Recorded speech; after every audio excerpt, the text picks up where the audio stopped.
seems like very quiet position, and in this position it's black's move. Well, obviously move like e5 will not do anything, only improves white's king position. And black played king h7.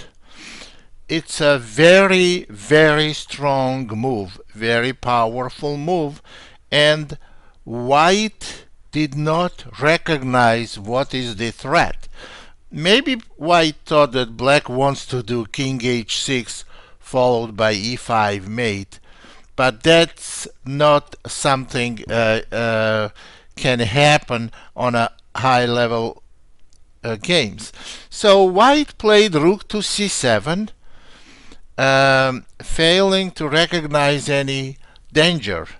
And after rook to c7, it's interesting that white is totally lost.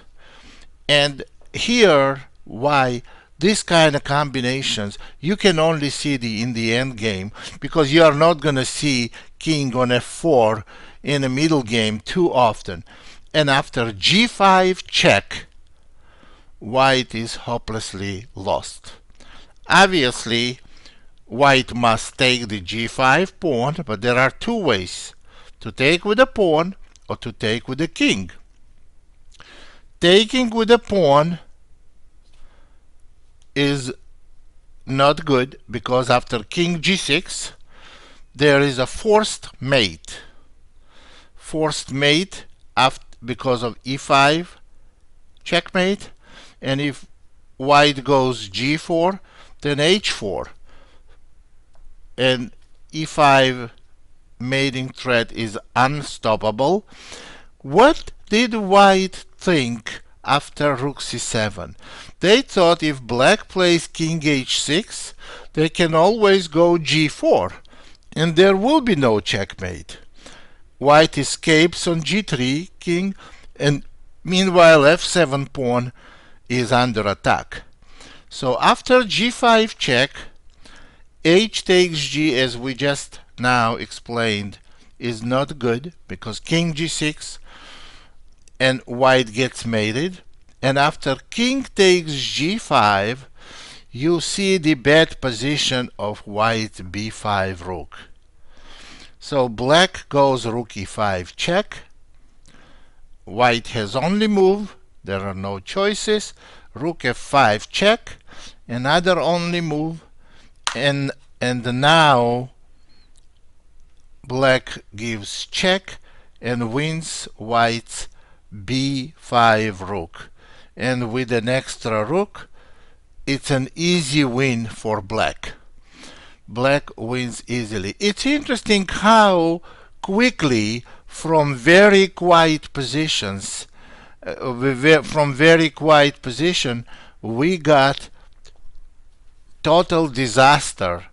White got total disaster. Rook c7 and g5 check. This is not instructional from how to play endgame. Absolutely not.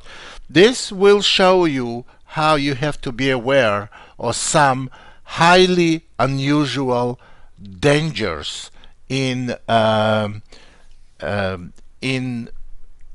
kind of endgame. So we're going to see several more examples like this. So tactics are very important in the endgame in a lot of cases. Well, let me show you one interesting position between two strong players, two grandmasters actually, and white was a piece down, and looks like white has some drawing chances. Here is the position, and it was played between Vladimir Akopian and white against the Chinese grandmaster here. White just played b4. Even though white is a piece down, here is what white anticipates. If black takes on f5, then